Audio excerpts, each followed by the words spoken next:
Islamabad peace talking treaty fail हो गई और अब सवाल ये है कि बिल कौन पे करेगा, जेडी वेंस या फिर डोनाल्ड ट्रंप।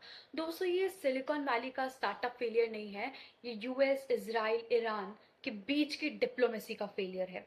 21 घंटे बैठकर बात करने के बाद भी उनकी कॉफी ठंडी हो गई, पर उसका रिजल्ट जीरो।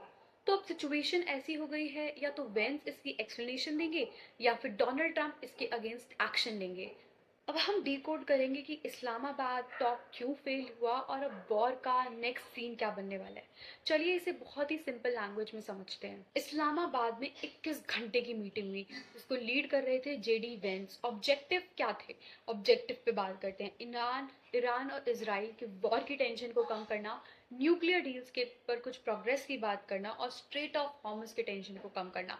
मतलब एक ही मीटिंग में 3 बड़े प्रॉब्लम्स को सॉल्व करना। अब समझते हैं कि प्रॉब्लम कहाँ आती है। यूएसए ने उस मीटिंग में बोला ईरान को कि तुम अपना न्यूक्लियर पावर प्रोग्राम कंप्लीटली बंद कर दो। ईरान उसका जवाब देते हैं, भाई सिक्योरिटी नाम की भी तो कोई चीज़ होती है, हम इतना बड़ा डिसीजन कैसे ले सकते हैं, एंड ये इतना सिंपल नहीं है। यूएसए ने साफ साफ बोला फाइनल ऑफर है, जिसके जवाब में ईरान ने साफ साफ कहा कि फाइनल रिफ्यूजल है। और बस इसी तरह 21 घंटे की मीटिंग का क्या रिजल्ट आया? ना कोई डील, ना कोई हैंडशेक, सिर्फ और सिर्फ हेडलाइंस बनकर रह गई।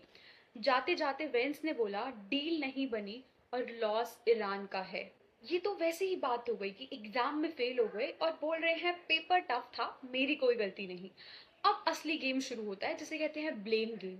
जेडी वेंस ने ट्राई किया डिप्लोमेसी, लेकिन ईरान ने उसे सीन करके छोड़ दिया। अब ट्रंप के पास 2 ऑप्शंस हैं कि बेटा वेंस तुम साइड हट जाओ और अब मैं आता हूँ, या तो दूसरा ऑप्शन ये है कि थोड़ा और प्रेशर डाला जाए ईरान के ऊपर।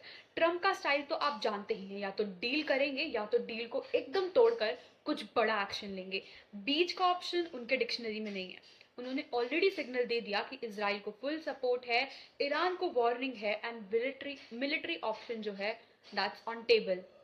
मतलब अब सिचुएशन ऐसी हो गई है कि एक बंदा बोल रहा है कि बात कर लेते हैं और दूसरा बोल रहा है बटन कहाँ है। अब आप सोच रहे होंगे भाई मुझे क्या फर्क पड़ता है? पड़ता है बॉस, सीधा पॉकेट पर फर्क पड़ता है। स्ट्रेट ऑफ हॉर्मुज से दुनिया का 50% ऑयल गुजरता है और यही सबसे बड़ी टेंशन है। इससे सिर्फ यूएस, ईरान, इजराइल इन सबको अफेक्ट नहीं पड़ेगा, हर एक कंट्री को अफेक्ट पड़ेगा जहां से वहां का ऑयल आता है। पेट्रोल महंगा, ट्रांसपोर्ट महंगा और सब कुछ महंगा हो जाएगा और आम आदमी की पॉकेट पर असर पड़ेगा। मतलब आपकी बाइक भी बोलेगी भाई मुझे फुल टैक्स मत करा, ईएमआई चल रही है। और अगर शिप रूट चेंज करते हैं तो डिलीवरी लेट होगी, कॉस्ट हाई होगी। अमेजोन के पार्सल भी बोलेंगे आउट फॉर डिलीवरी पर अफ्रीका घूम के आ रहा हूँ। इसका मतलब ये है कि वॉर वहां हो रही है, पर असर हमें यहाँ भी देखने को मिलेगा। ये सिर्फ वॉर नहीं है, ये ग्लोबल वॉर इफेक्ट है जो हर एक कंट्री को पड़ेगा। तो हमारा फाइनल सवाल यही है कि क्या जेडी वेंस इस प्रेशर को झेल पाएंगे, या फिर at the end Donald Trump को ही मैदान में उतरना पड़ेगा। और अगर ये डिप्लोमेसी दोबारा फेल हुई तो सिचुएशन काफी एग्रेसिव हो सकती है, क्योंकि हम सब डोनाल्ड ट्रंप को जानते हैं। और अगर डील हो गई तो दुनिया थोड़ी चैन की सांस ले सकती है। फाइनली एक बात तो क्लियर हो जाती है कि ये स्टोरी अभी स्टार्ट हुई है, तो इसकी एंडिंग का कोई चांस नहीं। आप सबको क्या लगता है, ये ट्रम्प का ये एग्रेशन वाला अप्रोच सही होगा या फिर वेन्स की डिप्लोमेटिक अप्रोच? कमेंट्स में लिखकर जरूर बताना।